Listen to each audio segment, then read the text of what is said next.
Welcome back, my friends, to the Predictive Playbook. We're going to talk Major League Baseball playoff action for the contenders. And some of these contenders are playing pretenders, believe it or not. But the Phillies last night pulled out one that, really was amazing. It was extra innings, and if Harper now is not the MVP of the National League, I don't know who else should be. But they got very fortunate to win that game in extra innings, 3-2. They've scored a total of 3 runs now against those hard-throwing Baltimore Orioles relievers the last 2 games. But we're going to get to that game in a little bit. But first, we're going to talk about the standings here. Tampa Bay has a 6-game lead over Boston. Boston is a wild card team. If the season ended today, they have a 1.5-game lead over Toronto. The Yankees are half a game behind Toronto, which means they're only 2 behind Boston. They're 8 games behind Tampa Bay in that monster AFC, American League East division. AFC.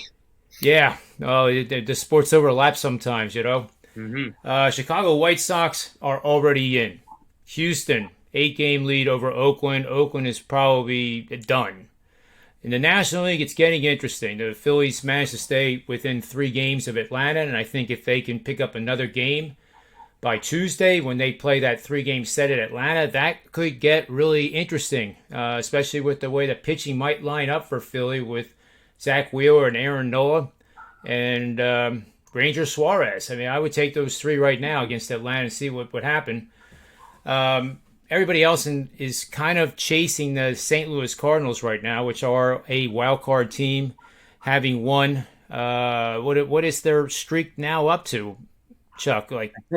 I think last 9. night was 9. I think last night was 9. Yeah, and Yep. like you said, they're all chasing the Cards because in the NL there's just one spot up for grabs. The Giants and Dodgers have locked that other one up, and not like the AL where you have the 5 teams for 2 spots, which is pretty riveting. We just have the 3 teams for 3 teams for 1 spot. Yep. I'll give you a "Did you know" segment here, and maybe we can start doing this regularly when the news is pretty noteworthy. I think this is. The Dodgers, if they would win 7 more games, would tie the all-time record for a reigning World Series champion in baseball history. The last time this was done was 1971 by the Orioles. 101 wins, 57 losses. The A's in 1990, the Astros in 2018 came back the following year after winning a World Series and won 103 games. And the 1976 Reds, 102 and 60. Those are the top teams on the list. It looks like the Dodgers are certainly going to challenge that. What's real interesting here is the Orioles in 71 lost the World Series 4-3 to Pittsburgh. The A's in 1990 lost the World Series. The Astros in 2018 lost in the ALCS. And the 76 Reds won the World Series. So only one of those 4 actually went on and repeated. And that also shows how difficult baseball is to repeat. And in case you were wondering, all sports, if your name's not Tom. In case you were wondering, one of my favorite trivia questions, and I only know this because I was very young, my dad would always talk about it, is the 70 Baltimore Orioles. They had some 71. pitching. And in 71, it is the last time, and probably the last time forever, that there will be 24 20-game winners on the same team. Mike Cuellar was a left-handed pitcher, age 34 at the time. He went 20-9. Pat Dobson, age 29, was a righty, 20-8. Jim Palmer, I've heard that name before, age 25. He was like the youthful pitcher of that group, 20-9. And Dave McNally was age 28. He went 21-5 for those Orioles. And that was back in the day where pitchers took pride in finishing the game and pitch counts weren't so important and they weren't making so much money that it was important. So anyway, I know you want to talk about the Mets and the Red Sox again. And, my heart bleeds for Boston. I do like the Boston Red Sox. I will admit it. It's kind of my little... I'm not a crazy fan, Chuck, but I do kind of cheer for them, especially when they're playing those Yankees, even though I lived in Manhattan for 18 years. But what do you think of this game? We have, Boston, clinging to that first wild card berth, which means they would host it. I'm interested to hear what you have to say. Yeah, and it was interesting discussion yesterday. As we had Stroman, who I think is probably a little bit greater than Taijuan Walker, and then today we have Sale, who is definitely greater than Erod. But and that I'm glad that we kind of conglomerated to stay away from that for the most part. Boston Yeah. covers the run line. The total's right there at 9.63. Not a whole lot to like there. What I find just as far as like just betting tidbits and where to look and how to analyze something, what's most interesting I find here is that as a Boston Red Sox, Chris Sale has 23 home starts against a team with a below 500 record like the Mets have. And this is just the third time that he's not been a $2 or more favorite. And the last time just happened to be the Mets. It was 3 seasons ago. But against the Mets that day, it was Jacob deGrom. And so are we being told by Vegas that Taijuan Walker is Jacob deGrom? Are we being told by Vegas that it's time to fade Chris Sale? Are we being told by Vegas that they're, as I might see it, they're as desperate for some Red Sox money as they can be tonight? I can't imagine why, in those non-games, he averages minus 304 line in the games that don't fit that criteria. So I don't know what Taijuan Walker we're going to see tonight, but, I would absolutely be Mets run line or bust. Not going to risk it with Chris Sale at all. I do like this game as far as getting the Mets on that run line. I mentioned yesterday that they're kind of decent against lefties. Didn't exactly show it against Erod, but the number. Let me see. I'm sorry. I wanted to make sure we get the most up to date spread on, because it's still going to be a little better than yesterday, oddly enough. And yeah, you're only going to lay about $1.20, $1.25 to get the Mets plus 1.5. And especially after we didn't cash on maybe recommending that yesterday with all those extra factors that you get late in games. And I trust the Mets bullpen at least a little bit more. The Red Sox bullpen isn't as bad as it was right after the All-Star break, but still a little bit less trustworthy. And I just expect some things to happen to make this 3-way AL East wildcard positioning to be a little more nuts as we approach October 1st. And so I would even look to, if you wanted to take something big, I'd take the Mets on the money line. That's the way I'd go in this game. But if you just want something that's a little more even keeled, Mets plus 1.5, minus 120, minus 125 is some really good value. How about a combination bet? I like doing these a lot. I would do, off the top of my head, I'll do the math, like 65% on the run line with the Mets and 35% on the money line. Absolutely. And then you get the kind of the best of both worlds over the course of a season. We don't know what's going to happen tonight, but if you play those, sometimes we call them sprinkling the money line with an NFL dog, for example. Right. That might be an interesting way to play it as well. Mm-hmm. Yeah, and it's nice if you have these, I talk about DraftKings a lot, FanDuel a lot, if you're, in a state like yours, or if you're traveling, things like that, and you have the ability to get on an app, you're going to be able to get things at DraftKings that you can't get everywhere. And, I mentioned this a lot on Twitter, back and forth with some of my clients and things, is, DraftKings is going to offer you a baseball team -1 and a baseball team +1. And I think DraftKings is pretty bold for doing that, because not a lot of books are going to. They're going to be like, we're paying this out or we're taking our money back. No one's pushing on this. But, it eliminates the forced have to, make 2 different bets on the run money line and run line. And you could just take the Mets +1 tonight if you think they're going to win. And if it does end up being a 4-3 game, then, you don't have to you don't win with the run line, but you don't lose one of your bets. Yep, I agree. Yeah. And as I said earlier in the show, Philly pulled it out. Doesn't matter how much you win by, they won, and they're right there knocking on the door to make it a pretty interesting 3-game series next week in Atlanta. And tonight, Philly has Zach Wheeler, who, in my opinion, is their ace. Aaron Nola is quite good, but he's a lot better at home than he is on the road. He's a tale of 2 cities, basically. The stats are amazingly different from home versus away. But Zach Wheeler is already finding himself as about a 318, 320 favorite Yeah. in Philly. So, that's pretty interesting. The wind will be coming out of the south, which will help the ball carry. And I really like the Phillies not only to win this game and get some momentum because they haven't scored runs. And Harper has just been nothing short of the MVP for the National League, whether they make it or not. I can't imagine where Philly would be without Harper. No. They wouldn't be within 20 games. So this game, I like the team total. I'm getting Philly at 5.5.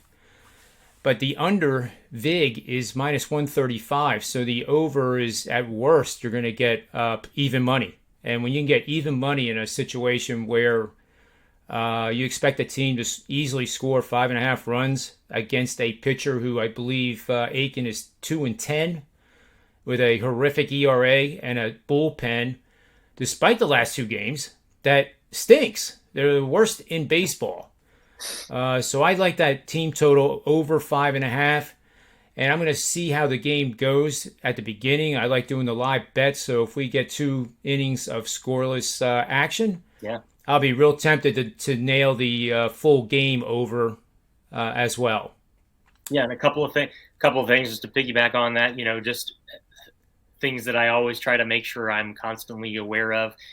NL Park game, whether or not it's interleague or intra league, you're not going to get a higher number than 5.5 on a home team. That's going to pretty much be the ceiling, which is why you're usually going to get plus money on it. And as I've mentioned several times this season, it doesn't have to just be in Wrigley, but outside of Coors, you get a home team that's at a 6.5, you just plow the over because Vegas is screaming for money on the under, just like is happening with your play here. I mean, we've got the 2 teams have scored 7 total runs in the 2 previous games. And the Phillies are, I think if that's correct, I think, and they're projecting the Phillies to score 1 less than that tonight. So yeah, I mean, it's taking all those signs into play. It's over or pass. Absolutely. Yep, I agree. Obviously. Is there a third game you wanted to talk about at all? San Francisco, San Diego, I believe. It's kind of an interesting pitching matchup. Yeah, it is. Maybe real fast, though, since Tony Mejia brought this up yesterday, who's our MVP? And you and I are both lockstep with Bryce Harper. I thought about it last night, and I was thinking, Tony said, oh, not if they don't make the playoffs. And then I thought to myself, right now I have both award winners in the National League coming from the Phillies. And if they don't make the playoffs, is that correct? And so I'm wondering if maybe I probably need to upgrade Corbin Burns a little bit because, maybe if the Phillies keep playing like this and they do choke out to the Braves, and how much of an indictment I was saying, like, who's your Cy Young winner, John? Well, I gotta go with probably Bueller, but I mean it could be pretty close. I mean, Bueller I guess would be the likely choice, but I mean, why not Zach Wheeler? So you take Bueller over Urias. I would because if I remember right, Chuck, and you would know, I think Urias has been a benefactor of a big time run support. And isn't Bueller's Bueller's numbers better, like ERA, the FIP, those kind of stats? Yeah. So I was baiting you there because I didn't take the bait. If you're picking a Dodger, it's max or bust. I mean, right. Yeah. That's my opinion. And so I'm thinking because the voters can't, look how intense this guy is. He gets traded and he's pissed off that Clayton Kershaw got a hit and he didn't. Yeah. He's breaking pets in the dugout because he didn't get a hit. And so and I don't know if these are the kind of things that voters think, but we're all humans, and I think it is. And you can't, Jake Arrieta won an award for just a second half, and that's the thing is Max Scherzer was amazing in the first half. He just played for the Nationals. Yep. And so I think that the top 3 vote getters, I'm hoping, will be Wheeler, Burns, and Scherzer, but I don't know. I came to the realization that could I really be voting for Harper and Wheeler as award winners? And so it was interesting that you brought that up because they do deserve it, but if they don't make the playoffs, it's interesting. Yeah, at least recognition of it. Yeah. And of course, Harper has the benefit of recency. His second half after the All-Star break is clearly the best in the National League, if not all of baseball. I mean, he still has a chance to win the batting title, for goodness sake. And honestly, I hope he does. It's just been one heck of a run. And as we said before, when a guy gets hot, they get hot. But then there's Bryce Harper, and when he gets hot, I mean, he's literally looking at that ball, and it's the size of a softball or bigger, maybe a volleyball. Yeah. And nothing gets by him. And he hits everything hard. So that's the only part I think that could give him a chance. Transitioning that looking like a beach ball stuff appears as the game you brought up, the Giants at the Padres, that Manny Machado, much to my VMI dismay last night, was seeing some beach balls coming out of Gausman's hand. So that didn't, that team total under didn't play out, nor did the Giants run line play on that game. But tonight now, we have the opposite of Gausman versus Musgrove, as you brought up. We sure do. Scott Kazmir, who has 2 starts in the last half of a decade, facing off against Vince Velasquez, as we discussed yesterday. The state of the Padres starting pitching is to the point where they pick up a guy that the Phillies release, who still have to start guys that jumped ahead of Vince Velasquez, like Ranger Suarez, starting tonight at home off of a game where, again, the Giants pulled off in the last at bat as the Padres jump out to several leads, and Lamonte Wade still brings them back as the Giants just never fade, like you brought up yesterday. And tonight again, you're seeing money come in on the Padres. And I'm not excited to back Kazmir, but the Giants can hit Velasquez. And if you're gonna give me, it's like what I complained about with the disrespect on the Rays. When will the Rays fall off? They won't. When will the Giants fall off? They won't. Gabe Kapler, no respect. Kevin Cash, no respect. There's a lot I could say about Gabe Kapler with the Phillies conversation right now. They fired the guy for a .500 record, and look what kind of manager he really is with a much worse team. So, I would definitely be taking myself some Giants on the full game, getting plus money here. It's as we speak. What are we looking at? All right, so you're gonna get plus 100, plus 105 maybe, and that's the only way to go in that last game. I can't imagine if you see it any differently. I think Velasquez is greater than Kazmir, but it's hard for the Padres not to be like, well, damn, Tatis got into the action, Machado got into the action twice, Tommy Pham hit one out of the park, and we still lost the game.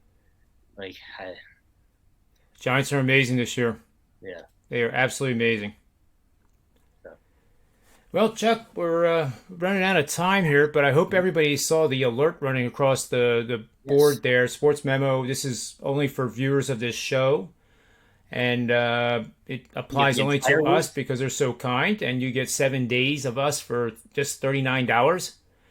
That means 78 for both of us. And if you look at our records, especially our hot streaks on sportsmemo.com, I think you'll find this to be an incredible opportunity and bargain to test drive us. If you've never had a subscription with anybody or you've never had one with us, this is a test drive opportunity. You can see the quality of the research provided that underscores the strength of our bets, and that's what we like doing. And what I would and what I would add to that is it's all access. It's not so that you're watching a baseball show. All sports. Baseball is where I have excelled the most, but we're still winning in most everything. And what makes a 7-day pass on a Wednesday afternoon so valuable is, and I can't speak 100% for John, although I think most of the percents I can speak for John. By next Wednesday, when your pass runs out, you'll have a whole lot of my Saturday, at least college football card, already up that you will have had access to, including this weekend. Some of my NFL plays are more on Thursdays, but not. I have 2 NFL plays up already, so you're going to get it. Just the value of it is immense because of how much the college and NFL markets move quickly. You have to get on quick, especially the timing of today. Yeah, exactly. So that's a great point. It's like getting 2 weeks for one. Yeah, exactly. You're going to get this week's college and NFL definitely, and a large amount of next week's college and NFL too. Yeah. Yep. Well, Dr. Chuck, it's a pleasure as always. We're going to do another MLB show tomorrow. And maybe we'll sprinkle a little college football in that show too. We'll plan this all out. But for Dr. Chuck, myself, and we can talk everybody about that is listening to these shows, we appreciate you taking the time. And on behalf of Sportsmemo, Wager Talk, and the Predictive Playbook shows, may all the wins be yours. Thanks for listening.